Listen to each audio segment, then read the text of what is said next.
Je me réveille chaque matin à 5 heures, l'air encore frais et lourd, avec cette promesse tranquille d'une nouvelle journée. Je m'appelle Cole Mercé et j'ai 34 ans, un gars qui a passé des années à perfectionner l'art d'être invisible. Je me lève du lit en faisant attention de ne pas réveiller Bianca, ma femme, qui s'étale sur les draps comme si le monde lui appartenait, ce qui, d'une certaine manière, est le cas de sa famille. Les Sinclair sont de la vieille fortune, de la royauté de Charleston, et je ne suis personne qui laisse entrer dans le château.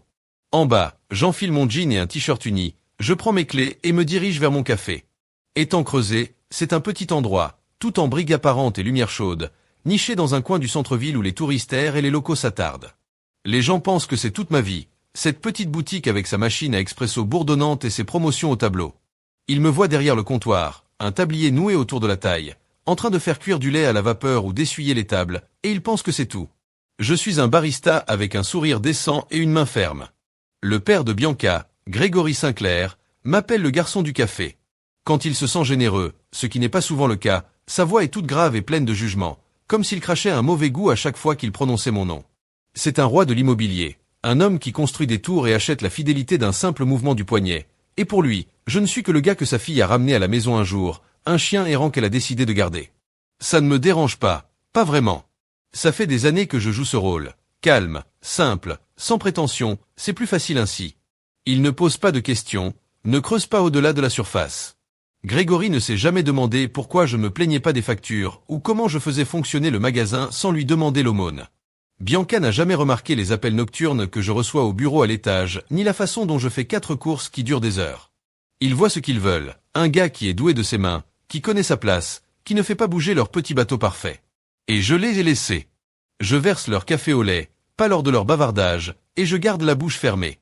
Ce n'est pas comme si je mens, pas exactement. La boutique est assez réelle. J'aime l'odeur du marc frais, le sifflement du cuiseur vapeur, la façon dont les gens s'adoucissent lorsqu'ils prennent cette première gorgée. C'est le mien, un morceau de moi que j'ai construit à partir de zéro. Mais ce n'est pas toute l'histoire, même pas de près. Tu vois, j'ai des secrets qu'ils ne devineraient jamais. Le magasin n'est qu'une devanture, un petit masque douillet que je porte, tandis que le vrai moi bouge dans l'ombre. Je possède des choses, de grandes choses, des entreprises, des propriétés, des comptes. Il s'étoufferait s'il le savait. Mais je ne l'affiche pas. Je conduis un camion en mauvais état pour aller au travail. Je le gare là où personne ne se soucie de regarder. Les voitures de luxe, celles enregistrées auprès d'une société holding dont personne n'a entendu parler, restent cachées dans un garage de l'autre côté de la ville. Mon assistante, une femme pointue nommée Tara, s'occupe des véritables réunions d'affaires avec des banquiers, des investisseurs, des PDG qui ne connaissent mon visage que lorsque je le souhaite. J'ai un système, un rythme et ça marche parce que personne ne se doute de rien. Pourquoi le ferait-il ? Je suis juste Cole, le gars qui s'est marié, celui qu'ils se tapent sur la tête et qu'ils oublient. Grégory est trop occupé à compter ses millions pour remarquer la façon dont je le regarde, la façon dont je l'écoute quand il se vante de son dernier contrat. Bianca est trop occupée par ses déjeuners de charité et ses robes de créateur pour voir les papiers que je signe quand elle dort. Ils pensent que je suis petit et je les laisse faire. C'est plus sûr ainsi pour le moment. Ce matin, le magasin est calme. Lorsque je déverrouille la porte, j'allume les lumières, démarre le broyeur et laisse la routine prendre le dessus. Le premier client est un type plus âgé, un habitué, qui aime son café noir et ses journaux croustillants. Il me fait un signe de tête, marmonne quelque chose à propos de la météo et je hoche la tête en retour. C'est simple, cette vie. Je leur montre à l'aise. Mais pendant que j'essuie le comptoir, je ne peux m'empêcher de penser à la nuit dernière. Un autre dîner au manoir Sinclair, une autre série de coups de Grégory. Comment se passe la partie café, Cole ? Avait-il demandé en souriant devant son whisky, en gardant les lumières allumées sur la table, en riant. Bianca m'a serré la main sous le tissu et j'ai juste souri. Ils ne savent pas. Je pourrais acheter ce manoir 2 fois et avoir encore de l'argent à dépenser. Ils ne savent pas. Je les ai observés, attendus, les laissant creuser leur propre tombe à chaque mot. Un jour ils verront, un jour je sortirai de derrière ce comptoir et leur montrerai qui je suis vraiment, mais pas encore. Pour l'instant, je verse une autre tasse, j'écoute le bourdonnement du matin et je garde mes secrets pour moi. Le jeu m'appartient toujours. L'air est épais ce soir, lourd de l'odeur de l'argent et du parfum, alors que j'entre dans le gala de la Sinclair Company. C'est leur show annuel, organisé dans un complexe 5 étoiles juste à l'extérieur de Charleston, où les lustres dégouttent de cristaux et les serveurs glissent avec des plateaux de caviar comme si ce n'était pas grave. Je m'appelle Cole Mercé et je suis ici parce que Bianca m'a supplié de venir.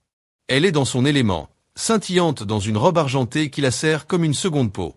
Ses cheveux blonds relevés d'une manière qui crie à l'élégance. Moi, je porte un costume bleu marine, bien ajusté, quelque chose que j'ai conçu moi-même dans le cadre d'une petite aventure de mode discrète. Je n'en ai jamais parlé à personne. Ce n'est pas tape à l'œil, mais ça me va comme s'il était né sur mes épaules. Je marche à côté d'elle, ma main posée légèrement sur son dos, et je sens les yeux sur nous ou sur elle surtout. Je ne suis que l'ombre, le gars qui n'a pas vraiment sa place. On entre dans la salle de bal et c'est comme entrer dans un tableau. Tout est en verre doré, l'orchestre fredonne dans un coin, les gens rient trop fort parce qu'ils n'ont rien de réel à dire. Bianca dérive déjà, embrasse les joues et lance des bonjours comme des confettis. Je reste en retrait, je prends un verre sur un plateau qui passe, quelque chose de clair et de tranchant, et je laisse la pièce tourbillonner autour de moi. Grégory est là, bien sûr, tenant la cour près du centre, ses cheveux gris lycéens. Arrière, son smoking, criant de puissance. Il m'aperçoit à travers la foule, me fait ce demi-hoche qu'il pense, passe pour les bonnes manières et se retourne vers ses copains. Je ne vaux pas plus que ça pour lui, je ne l'ai jamais été. Je sirote mon verre, la glace tintant contre le cristal, et je me demande combien de temps je dois rester avant de pouvoir m'éclipser pour prendre l'air. Ces soirées ressemblent toujours à un spectacle, et je suis la doublure. Personne n'a pris la peine de répéter. Puis ça arrive, le toast Grégory monte sur la petite scène, tape son verre avec une cuillère et la pièce se tait comme s'il était une sorte de roi. Il est tout sourire, ce sourire suffisant qui dit que chaque âme ici lui appartient, certaines d'entre nous.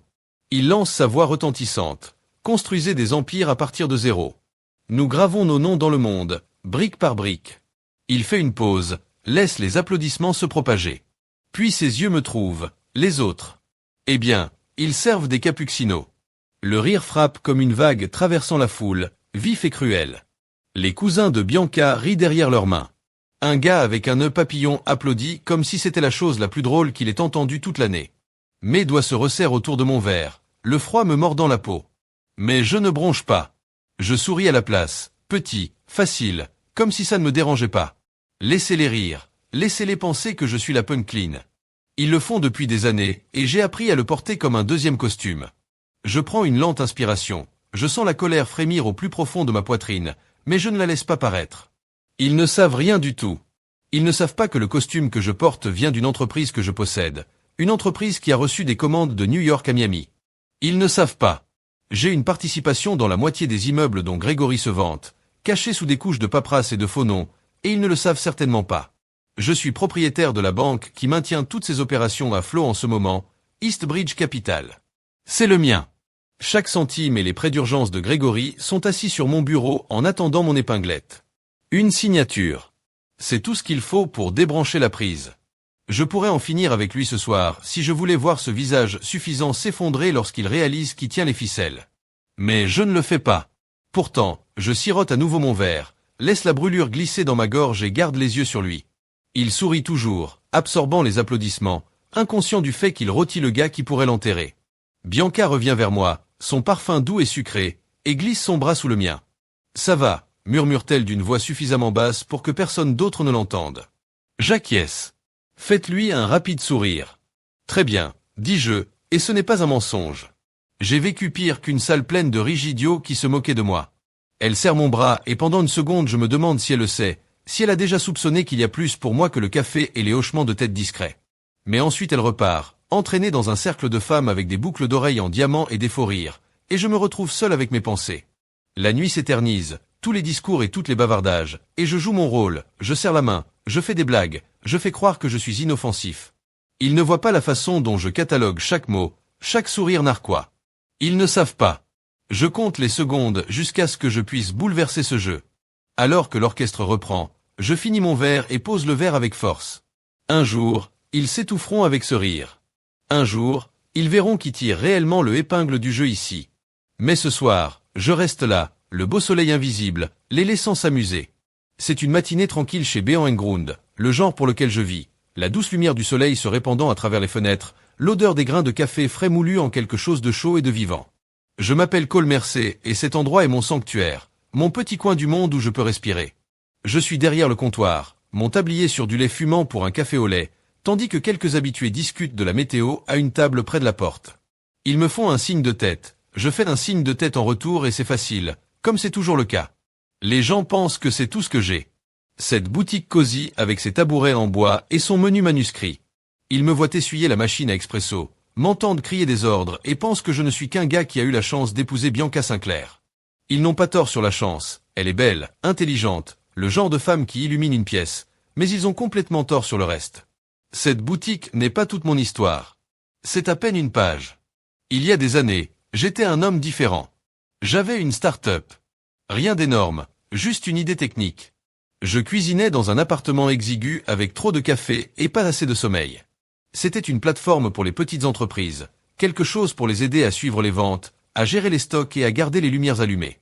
J'y ai tout mis et quand une plus grande entreprise est venue renifler, je l'ai vendu à 8 chiffres, modeste selon certaines normes, mais suffisant pour changer ma vie. Je ne l'ai pas fait exploser sur des voitures ou un manoir. Je ne suis pas ce type. Au lieu de cela, j'ai réinvesti tranquillement, soigneusement. J'ai construit Eastbridge Capital, une société holding dont personne n'a entendu parler parce que je m'étais assuré qu'il ne le ferait pas.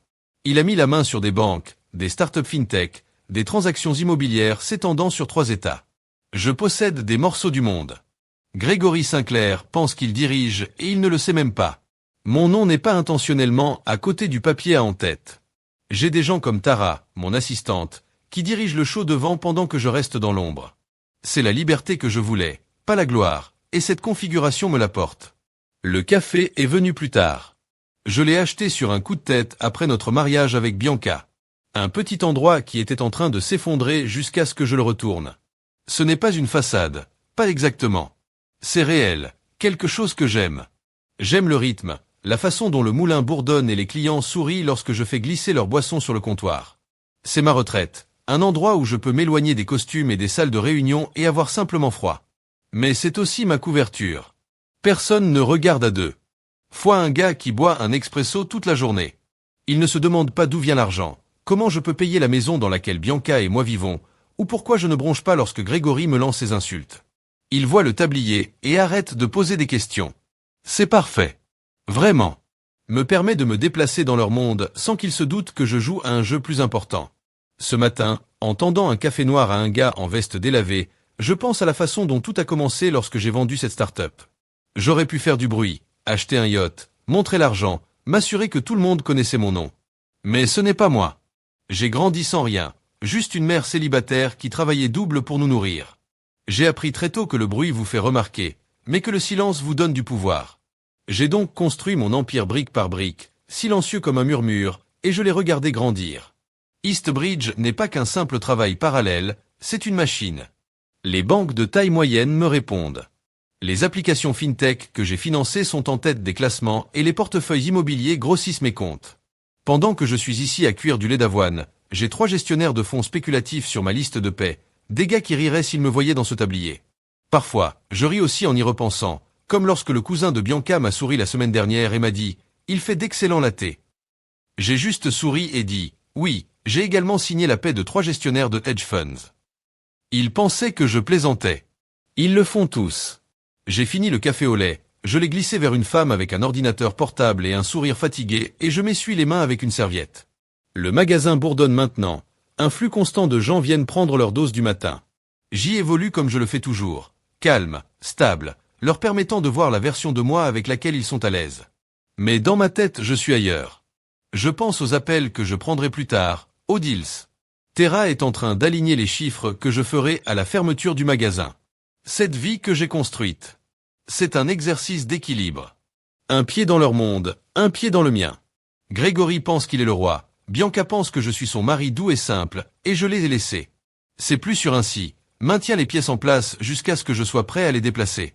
Alors que je verse un autre shot d'espresso, la vapeur montant en boucle douce, je ressens cette démangeaison familière, celle qui dit que ce masque ne tiendra pas éternellement. Un jour je l'enlèverai, un jour ils verront, mais pour l'instant je suis juste le gars avec le café, et ça suffit. L'air de la nuit me frappe comme une gifle. Quand je sors sur la terrasse, le bruit du gala se transforme en un bourdonnement sourd. Derrière moi je suis Cole Mercé, et j'en ai assez des lustres et des faux sourires pour une soirée. Mon costume bleu marine est serré, non pas parce qu'il ne me va pas, il est parfait, mais parce que je porte plus que quiconque dans cette pièce ne le pense. Je m'appuie contre la balustrade, la brise océanique tirant sur mes cheveux, et je prends une profonde inspiration. Le verre de cristal dans mes mains, vide maintenant, juste de la glace qui crépite, et je pense à retourner au camion quand j'entends des talons claquer sur la pierre derrière moi. Je me retourne et voilà Léla Cross, l'assistante de Grégory, ses cheveux noirs bien tirés et ses yeux brillants comme si elle avait peur que quelqu'un la regarde. Elle est jeune, peut-être 28 ans, vive comme une attaque et la seule dans l'orbite de Sinclair à m'avoir jamais regardé comme si j'étais peut-être plus qu'un pourreur de café. Monsieur, dit-elle d'une voix basse, presque un murmure. Nous avons besoin de l'approbation de votre banque. Les documents de prêt ont été signalés pour examen d'urgence. Je lève un sourcil, gardant mon visage stable même si mon pouce accélère d'un cran. En cas d'urgence, je demande avec désinvolture, comme si je faisais juste une conversation. Elle hoche la tête, ses mains se tordant l'une contre l'autre. Oui, le projet Middown de Monsieur Sinclair s'effondre. Sans ce prêt, tout s'effondre. Ces paroles pèsent lourdement et je les laisse régler le projet Middown, le gros pari de Grégory, une tour brillante dont il se vante depuis des mois. J'ai vu les chiffres, ceux qu'il ne montre pas au public parce que c'est ma banque qui le tient en laisse. Eastbridge Capitals a les dossiers et j'ai le stylo. J'acquiesce lentement, laissant une lueur de quelque chose, peut-être de l'amusement, danser dans mes yeux. Dites à Monsieur Sinclair, je le réviserai demain matin. Je dis, viens, comme si je parlais de la météo. Ila se fige la bouche, s'écarte juste un peu, et je vois un déclic.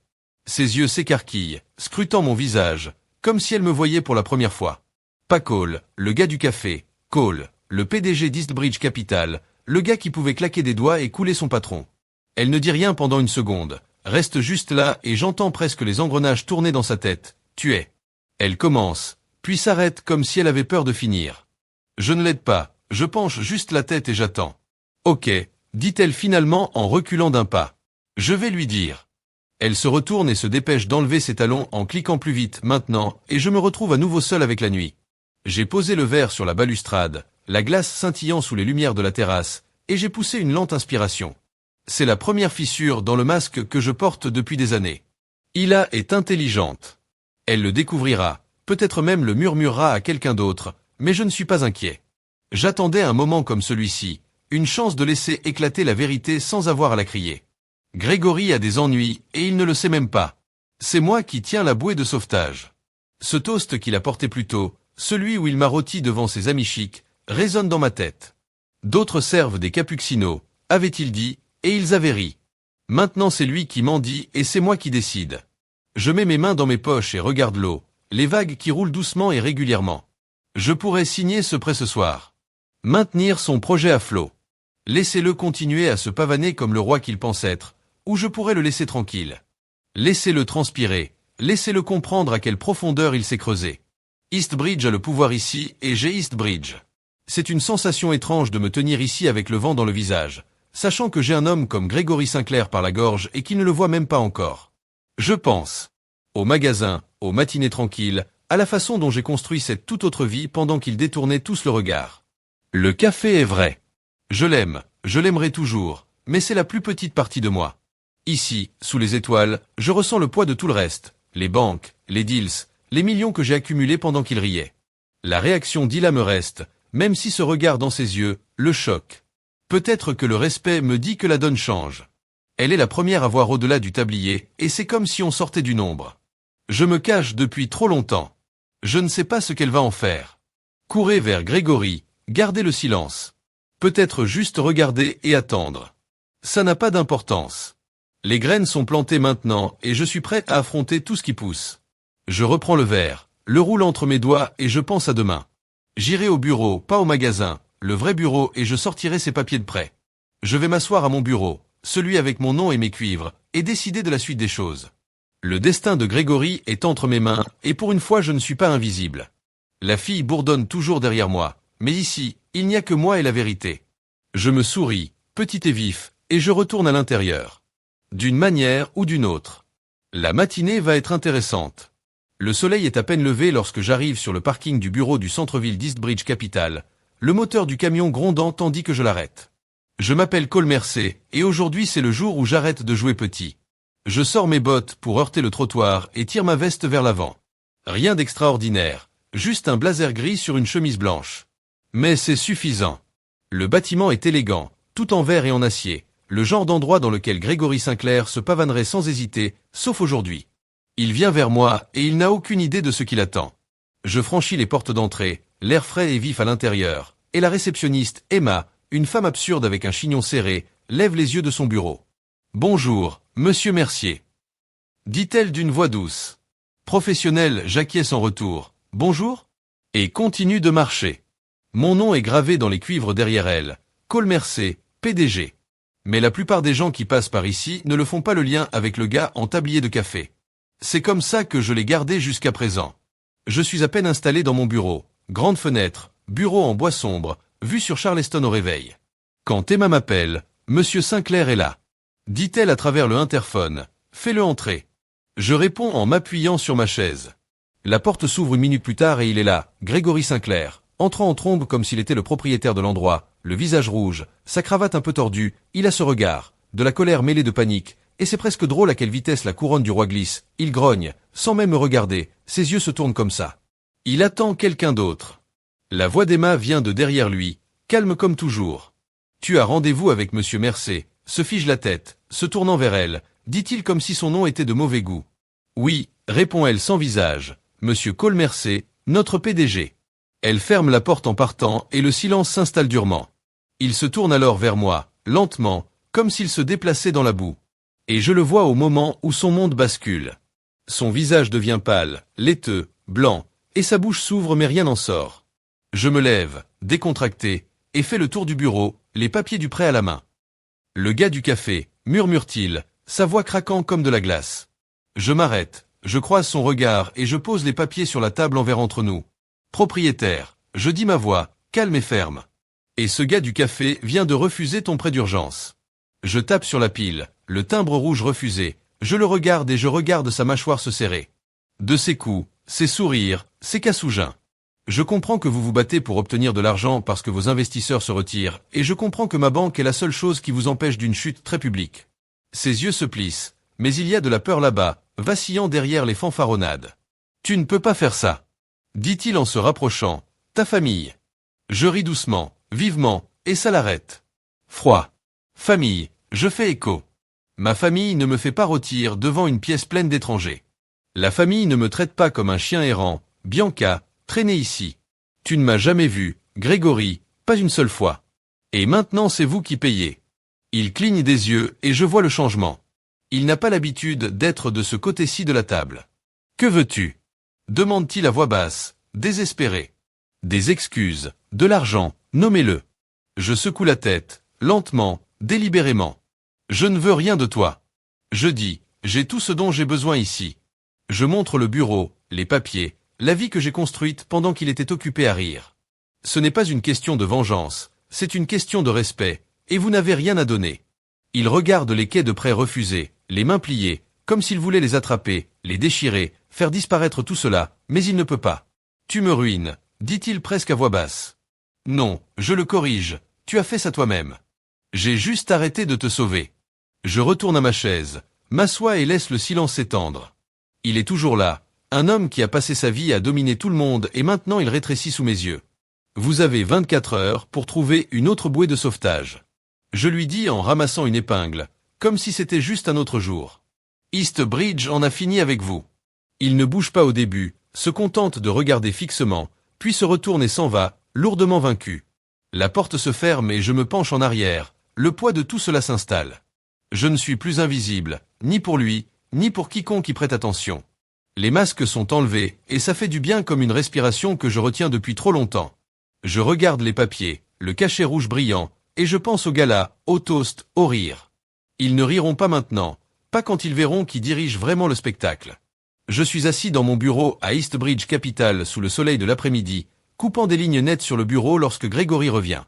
Je m'appelle Cole Mercier et hier, j'ai bouleversé son monde, refusé son prêt d'urgence, je l'ai vu sortir d'ici en trébuchant comme un homme qui avait perdu son ombre.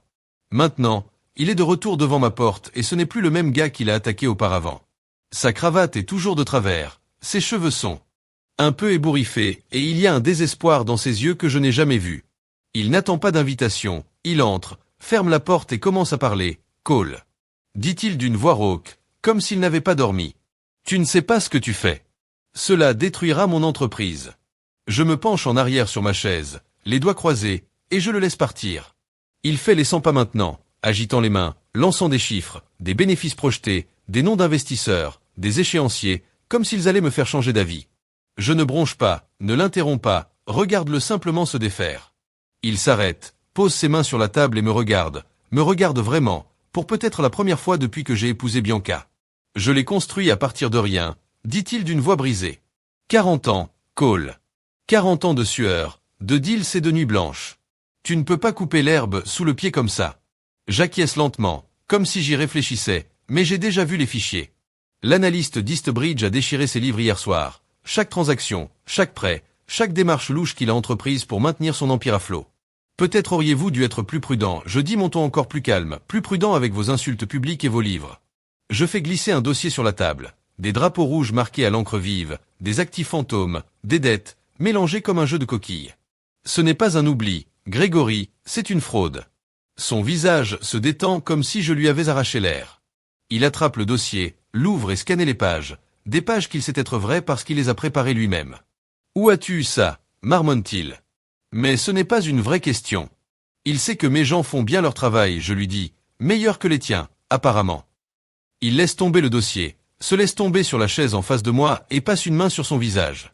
Vous n'avez aucune idée de ce que cela va faire, dit-il maintenant plus doucement, plaidant presque pour les emplois, les familles, des centaines de personnes qui dépendent de moi. Je me penche en avant, les coudes sur le bureau, et croise son regard. Alors tu aurais dû y penser avant de commencer à laver les morts, dis-je, avant de te lever à ce gala et de faire de moi la blague de la soirée. Il sursaute et je le vois, le souvenir de ce toast le frappant comme une brique. Certains d'entre nous construisent des empires, avait-il dit, souriant tandis qu'il riait. Maintenant il ne rit plus, Cole. Il essaie à nouveau plus doucement. Je ne voulais pas dire ça comme ça, c'était juste une conversation. Juste, je l'ai interrompu. C'était toi. Je dis pointu, c'est qui tu es. Tu as passé des années à me traiter comme de la saleté et je t'ai laissé faire. Je suis resté là, j'ai souri, j'ai versé ton foutu café, et tu ne t'es jamais demandé qui j'étais. Eh bien, maintenant tu sais. Il me regarde, sa bouche fonctionne comme s'il avait autre chose à dire, mais rien ne vient. Si je descends, il démarre, puis s'arrête. Je le finis pour lui. Tu l'as déjà fait. Au moment où tu as ouvert la bouche hier soir. Je recule du bureau, me lève et me dirige vers la fenêtre. La ville bourdonne sous les voitures, les gens, la vie continue, et je sens le changement en moi. Il ne s'agit plus seulement du prêt, mais de tout cela. Les années que j'ai avalées, c'est de la merde.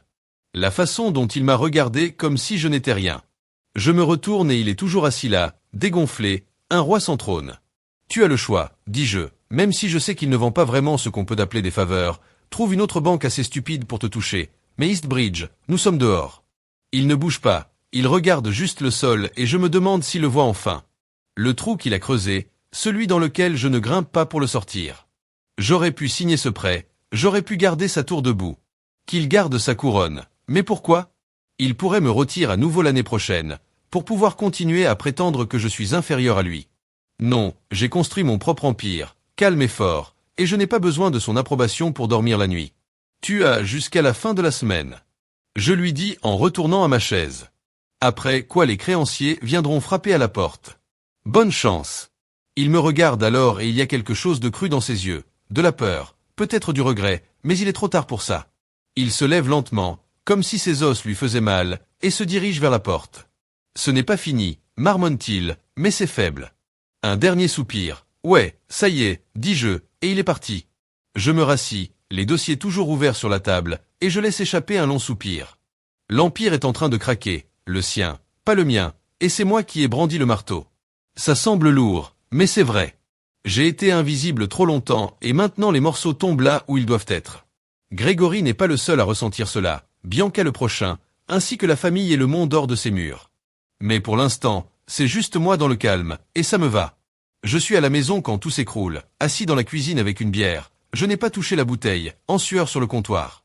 Je m'appelle Cole Mercé, et aujourd'hui ça a été une sacrée aventure. Refuser le prêt de Grégory, regarder son empire vaciller, sentir le poids de mon propre pouvoir s'installer.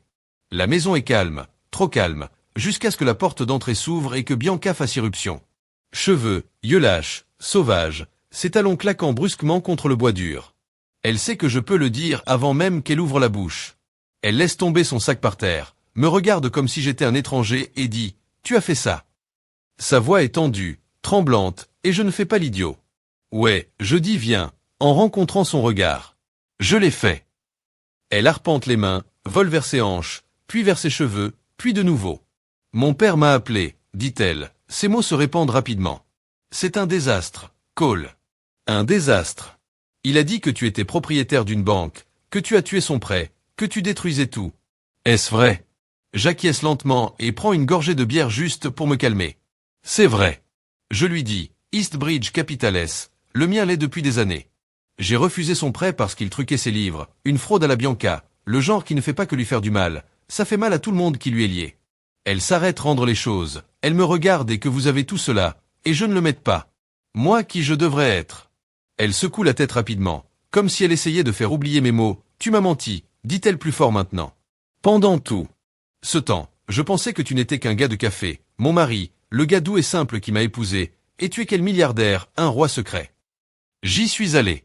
Mais ne recule pas, je n'ai pas menti. Je dis que je ne t'ai tout simplement pas tout dit. Tu ne l'as jamais demandé, Bianca, aucun de vous ne l'a fait. Vous avez tous vu ce que vous vouliez, moi en tablier en train de servir des boissons, restez petit pour que vous puissiez vous sentir grand. Ses yeux brillent et elle se rapproche, me pointant du doigt. N'ose pas me mettre ça sur le dos. Claque-t-elle. Tu as caché ça. Tu m'as laissé réfléchir. Mon Dieu, Cole, tu as laissé mon père te traiter comme une poubelle et tu as juste souri. Pourquoi? Pourquoi n'as-tu rien dit? Je respire, je sens la vieille colère remuer et je la laisse s'échapper lentement, parce que je n'avais pas besoin de son respect. Je lui dis, ou le vôtre, à l'époque, j'ai construit ce que j'ai construit pour moi, pour ne rien lui prouver. Mais oui, je l'ai laissé parler, je l'ai laissé rire et tu sais ce que j'ai fini avec ça maintenant être le chien errant. Votre famille démarre, elle gèle, sa main tombant et je vois les larmes couler. Vous pensez que c'est ce que j'ai vu, vous comme elle le demande, sa voix plus douce, brisant un errant. Je hausse les épaules, pas dur, juste honnête. C'est comme ça que je me sentais à chaque dîner, à chaque fête, chaque fois qu'il m'appelait Coffee Boy et tu n'as pas dit un mot. J'étais invisible, Bianca, pour vous tous. Elle essuie rapidement ses yeux, comme si elle était en colère contre elle-même pour pleurer. Je ne savais pas, dit-elle, je ne savais pas que tu étais ça. Elle fait signe à rien, tout, la vie que j'ai gardée sous les wraps. Comment pourrais-je? Tu ne me laisses jamais entrer. Je me rapproche maintenant, assez près pour voir la façon dont ses épaules tremblaient. Je n'ai laissé entrer personne, je l'admets, pas parce que je ne vous faisais pas confiance, parce que j'aimais le calme, aimais être le gars que personne ne s'attendait. Mais c'est fini, votre père s'écrase et je suis celui qui l'a poussé. C'est qui je suis maintenant, que cela vous plaise ou non. Elle me regarde longtemps et dur et je peux voir sa loyauté déchirée envers son père, l'homme qui l'a élevé, se précipitant avec la réalité de moi, le mari qu'elle pensait savoir. Qu'est-ce que je suis censé faire avec ça? Elle demande presque à elle-même. C'est ma famille, Cole, et tu es? Tu le brisant. Je ne la fais pas choisir, pas encore. Je ne vous demande pas de choisir des côtés. Je dis ma voix stable. Mais je ne suis plus invisible, Bianca. J'ai du pouvoir, j'ai un nom et je ne le cache pas pour le garder à l'aise. Si c'est trop pour vous, si vous ne pouvez pas me gérer plus que le gars du café, vous êtes libre de marcher. Son souffle se retrouve, elle me regarde comme si j'avais giflé sa promenade.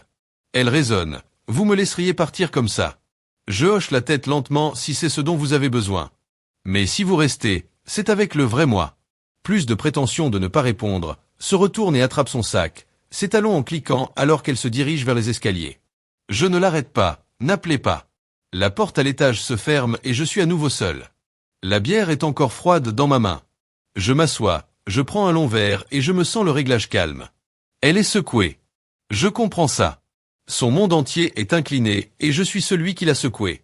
Mais je voulais dire ce que j'ai dit. Plus de masques, plus avaler leur merde. Si elle ne peut pas le gérer, c'est son appel.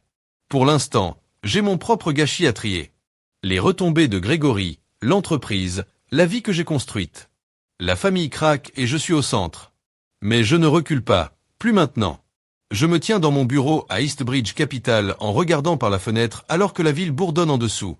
Lorsque les nouvelles se brisent, je suis Cole Mercé et ces derniers jours ont été une tempête, niant le prêt de Grégory, face à la colère de Bianca, en regardant les fissures se répandre dans la famille Sinclair. Maintenant, c'est devenu public et il n'y a plus de cachette. Mon téléphone bourdonne sur le bureau, une douzaine de notifications s'accumulant, mais je n'ai pas besoin de les vérifier pour savoir ce qui se passe. J'allume le téléviseur, monté dans le coin, et il y en a, éclaboussé à travers les nouvelles financières. Sinclair Empire implose après que le PDG de Secret Bank ait éteint Lifeline. La voix de l'encre est nette, excitée, comme si elle lisait un thriller. Des sources confirment Cole Mercé, PDG d'Eastbridge Capital. Et oui, Le propriétaire de Café sans prétention marié à Bianca Sinclair Mercé a nié un prêt d'urgence critique au projet de Midtown de Gregory Sinclair. The Fallout, un effet domino menaçant de renverser l'une des plus anciennes dynasties immobilières de Charleston. J'ai ralenti, laisse les images rouler, des images de stockage des bâtiments de Gregory, une photo de moi versant du café au grain et du sol, tirée d'une ancienne caractéristique locale. C'est surréaliste de voir mes deux mondes brisés comme ça. Le téléphone bourdonne à nouveau et cette fois je le ramasse. C'est Tara, mon assistant, sa voix stable mais rapide. C'est partout, Cole. Elle dit CNN, Bloomberg, même les stations locales. Gregory Spinning It a donné une déclaration vous appelant ingrat, dit qu'il vous a donné une chance en vous laissant entrer dans la famille. Je ris court et sec. Une chance. Je dis qu'il ne m'a donné qu'une cible sur le dos de mon dos. La Terra est silencieuse pendant une seconde. Ensuite, Léla Cross vient de publier en ligne également, démissionnera publiquement. Elle vous soutient, dit que l'arrogance de Gregory l'a fait. Je hoche la tête, même si elle ne peut pas me voir. Bien, je dis que ça brûle. Je raccroche et tire le poste d'Ila sur mon ordinateur portable. C'est court, net et brutal. J'ai travaillé pour Gregory Sinclair pendant 5 ans. Je l'ai regardé rire d'un homme qui a tenu sa survie dans une signature Cole Mercé. Ce toast Galata a été sa dernière erreur. Je suis sorti. Les commentaires explosent, certains l'appelant un traître, d'autres l'encourageant, la plupart sont juste stupéfaits. Je me penche en arrière sur ma chaise, le poids de celui-ci s'enfonçant. Ce n'est plus seulement moi et Gregory.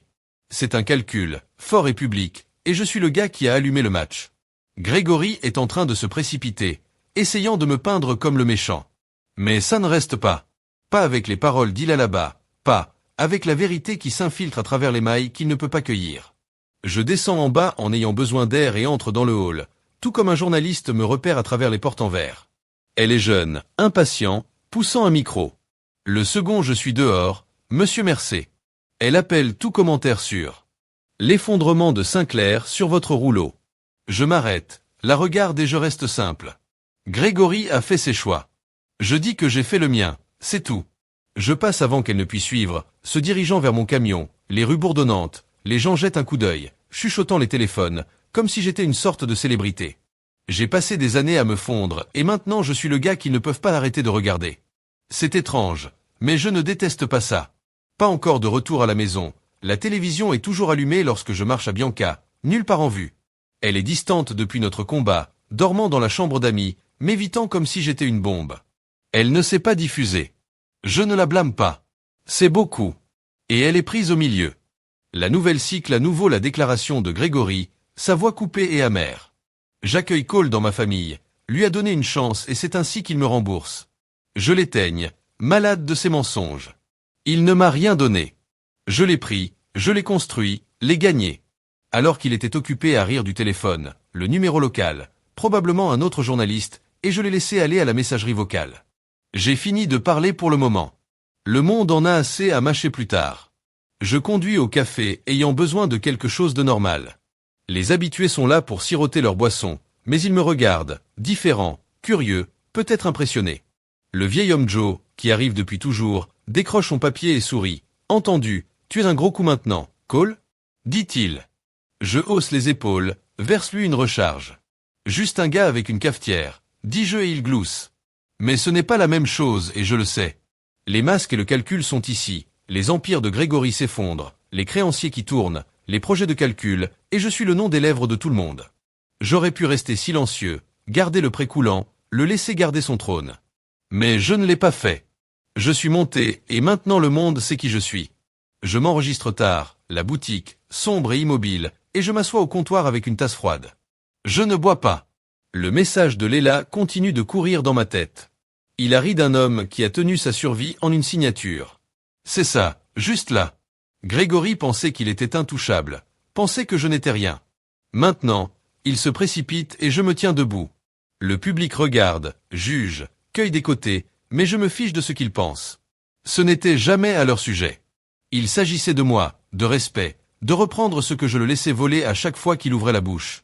Je rentre chez moi, les lumières de la ville se brouillent et je sens le quart de travail.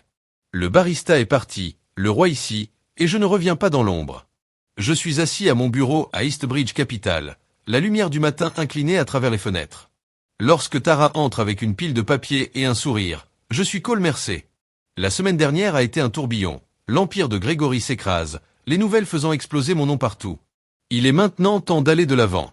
Résultat des enchères. Terradi, laissant tomber la pile devant moi. Propriété de Sinclair, Meadown, The Waterfront Law, quelques bâtiments du centre-ville, toute notre saleté, bon marché aussi. Je me penche en arrière, je prends la feuille supérieure et scanne les chiffres. Il a raison. Leurs aciers se sont repris dans l'épave de l'effondrement de Grégory. Les créanciers ont plongé dans un pont rapide et East était prêt. Bien, je faisons du changement de marque. Elle acquiesce déjà dessus et je ressens le changement. Ce n'est pas seulement le nettoyage, c'est la création. Je planifie ceci depuis un moment. Quelque chose de nouveau, quelque chose de mine de charbon, des œuvres du sol, un projet passionné que j'ai gardé dans ma tête jusqu'à présent. L'idée est simple. Prenez ces propriétés et transformez-les en quelque chose de réel. Des logements abordables, des espaces communautaires, des endroits où les gens peuvent vivre et respirer, pas seulement des tours pour les riches. Grégory, construit pour l'ego. Je construis à vie.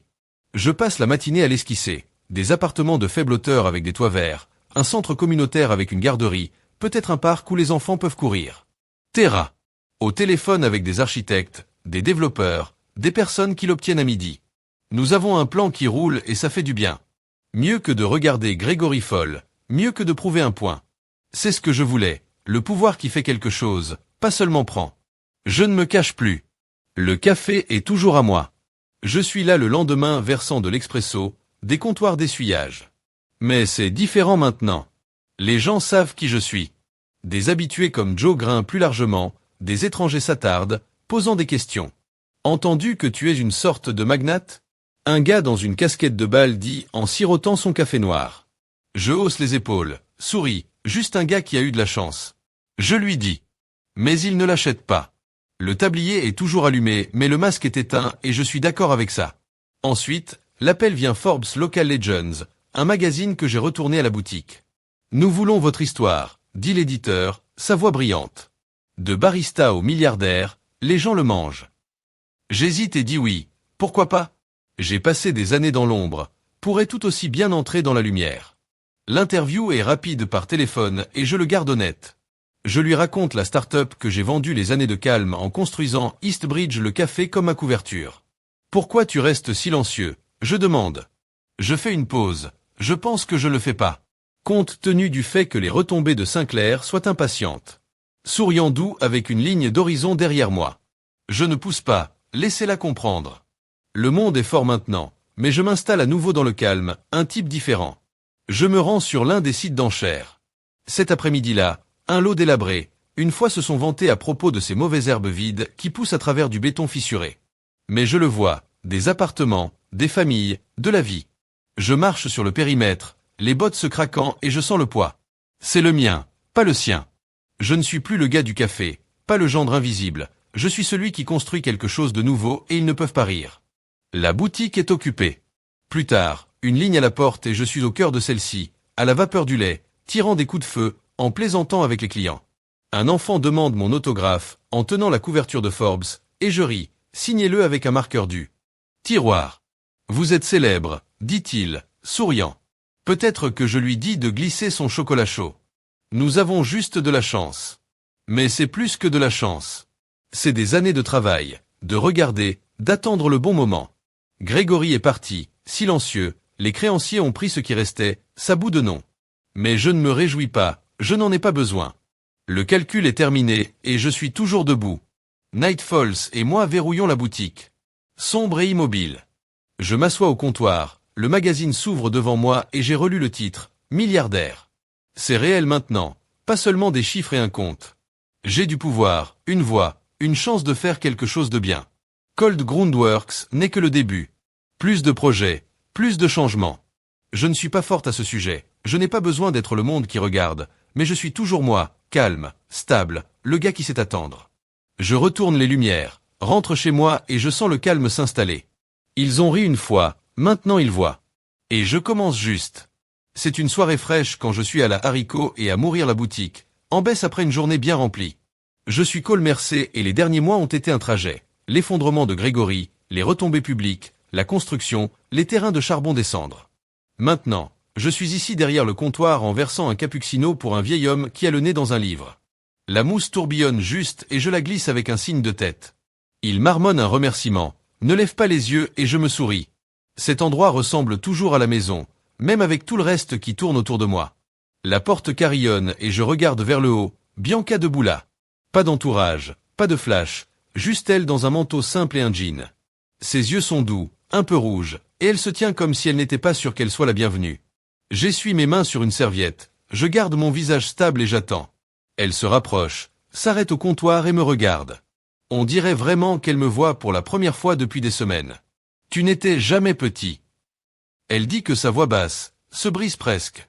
Ils avaient juste besoin de moi. Je réponds, en gardant les choses simples, honnêtes. Elle hoche la tête, lentement et je vois les larmes scintiller, mais elle les clignote. Je suis désolé, dit-elle, et c'est vraiment sincère, pas forcé, de ne pas vous avoir vu, de les avoir laissés, pour tout. Je ne dis rien tout de suite, appuyez-vous juste contre le comptoir et laisse ces paroles pendre là. C'est tendu depuis notre combat, elle s'éloignait, moi lui donnant de l'espace. Mais cela semble différent, comme si elle rattrape enfin qui je suis. Je prends une tasse, je commence à lui verser un café, son noir habituel avec une touche de cannelle et je le glisse. Il ne reste plus qu'amertume, dit, tapant le bord, juste une finition corsée. Elle rit douce et c'est la première fois que j'entends ce son depuis trop longtemps. Elle prend la tasse, enroule ses mains autour et s'assoit sur un tabouret. J'ai lu la pièce Forbes. Elle dit, sirotant lentement. C'est bien, vrai. Je hoche la tête, je prends un chiffon et commence à essuyer la machine à expresso juste pour garder mes mains occupées. C'est moi, je lui dis tout ça. Elle pose la tasse, me regarde à nouveau. Je ne savais pas quoi faire. Cole, avec papa s'effondrer, avec toi, j'étais fou, effrayé. Mais je comprends maintenant. Vous ne nous deviez rien.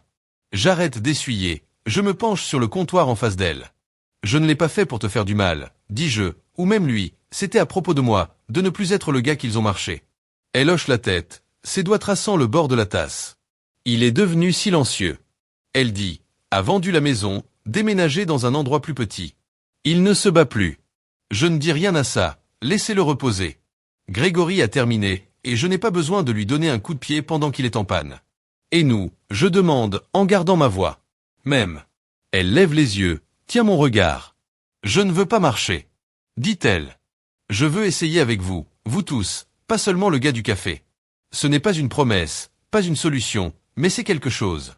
Je hoche la tête lentement et me verse un café aussi. Nous nous asseyons là, la boutique, vide maintenant, à l'exception du vieil homme dans le coin, et il est calme, confortable, comme avant que tout ne souffle. Je suis toujours moi. Je lui dis la boutique, le café. Ce n'est pas un mensonge, mais pas toute l'histoire. Elle sourit faible, mais réelle. J'aime cette histoire, dit-elle, et le reste aussi. Je n'en pousse pas plus, je n'en ai pas besoin. Elle est ici, et cela suffit pour le moment. Je termine mon café, jeter un coup d'œil par la fenêtre de la ville se déplaçant lentement au-delà du verre. C'est étrange comment tout s'est avéré. J'ai passé des années invisibles, les laissant rire, construisant quelque chose qu'ils ne pouvaient pas voir. Maintenant, le monde le sait. Grégory est en panne. Je suis debout et les pièces se sont installées. Je pense au gala, ce toast, la façon dont il rugissait pendant que je me tenais avec un sourire. Ils ne rient pas maintenant qu'ils ne peuvent pas. J'ai Eastbridge Coal Groundworks, un nom qui signifie quelque chose. Mais cette boutique, ce petit coin, c'est toujours là où je me sens bien. Je me bloque après les feuilles de Bianca, promettant de parler plus à la maison et de me tenir à l'extérieur de l'air nocturne sur mon visage. Je pense à la justice, comment ça se prépare, calme, lent, jusqu'à ce qu'il soit prêt. Grégory pensait qu'il détenait le pouvoir, pensait que je n'étais rien, mais j'ai regardé, attendu, construit le mien. Maintenant, c'est celui qui s'estompe et je suis celui debout. Ce n'est pas fort, pas flashy, je n'en ai pas besoin. Le vieil homme est parti, la boutique est sombre et je me dirige vers le camion les clés qui se jonglent dans ma main. Bianca attend, les projets roulent et je n'ai aucun regret. Parfois, les gens les plus bruyants du monde négligeant le pouvoir le plus silencieux. Je pense que monte, c'est là que j'ai gagné, où je vais continuer à gagner. Le moteur commence et je rentre chez moi, les lumières de la ville s'évanouirent. Derrière moi le dernier port de coupe.